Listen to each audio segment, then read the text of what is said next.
최근 군부대 내 사건 사고가 줄을 이으면서 군 조직에 대한 국민 신뢰가 바닥을 치고 있습니다.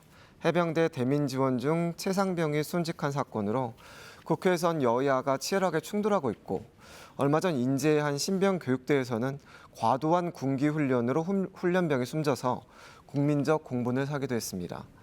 군 조직이 국민 신뢰를 회복하려면 어떻게 해야 할까요?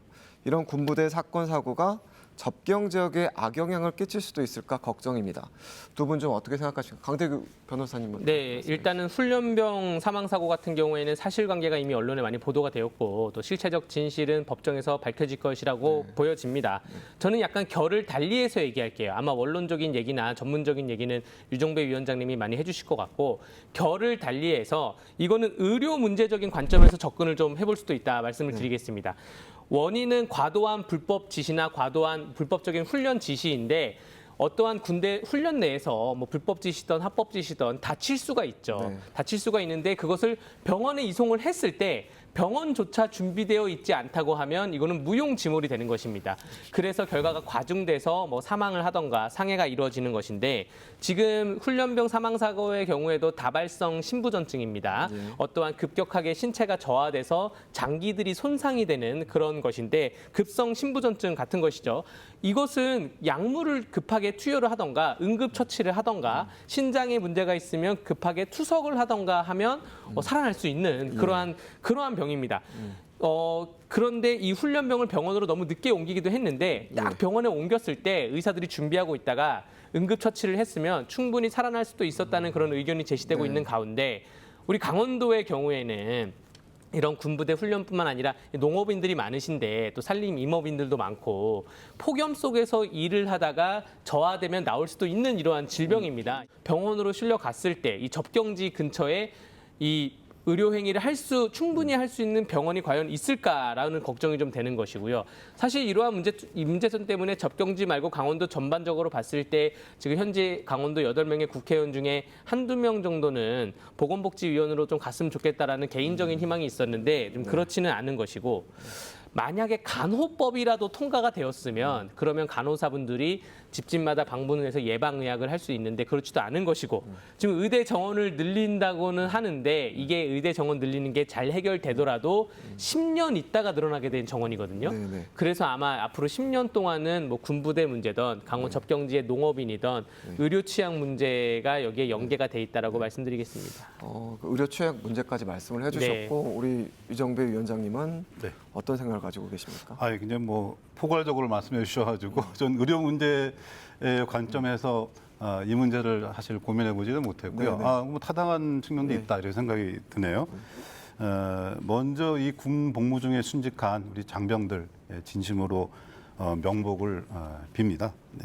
이제 군대라는 조직은 특성상 뭐 늘 훈련과 전투가 이어지니까 안전사고 유발 가능성이 늘 항존해 있어요. 그래서 제 아들도 18개월 이제 육군 복무했는데 논산훈련소 입대하는 순간부터 전역하는 날까지 제 아내가 정말 노심초사 걱정을 하고 요즘은 또 인터넷으로 뭐 딱 소통되니까 그렇게 이제 그 걱정을 표현하기도 했죠.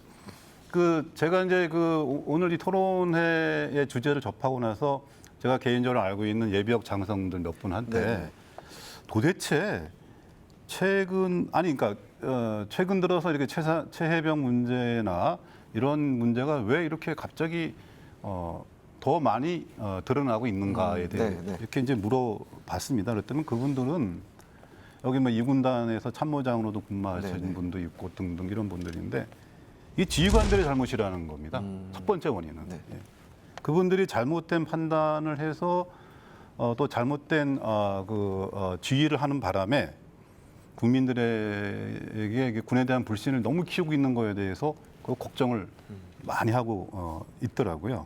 사실 최해병을 순직시킨 우리 임성근 사령관님 보면은 저는 청문회 때 이렇게 보면서 어떻게 장갑차도 지나가지 못하는 그런 유속이 빠른 그 범람한 강에 자기 자식 같은 장병들을 작다기 하나 들고 그렇게 투입할 수 있는가 이게 완전히 이 비현실적인 상황 아닌가 이런 생각이 입니다. 그래서 이렇게 되면은 그 전쟁을 수행하는 특수 조직인 이 군이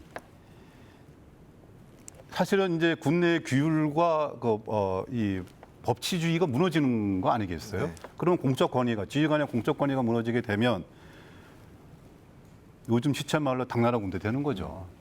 그래서 군의 리더들이 이런 사건들을 교훈 삼아서 철저한 자기 반성을 해서 우리 군을 국민들이 신뢰할 수 있는 조직으로 어떻게 만들어낼 수 있을 건가에 대해서 진지하게 고민해야 된다고 보고요.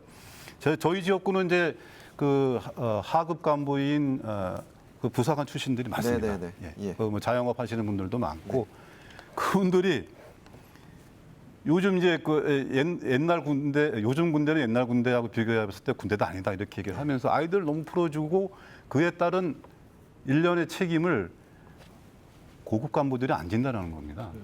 아니 그 이제 군 간부들의 이제 책임 문제를 네네. 그 말씀을 해주셨고 아무쪼록 군부대가 그 도민들과 특히 이제 적경 지역 주민들의 신뢰를 회복했으면 좋겠습니다.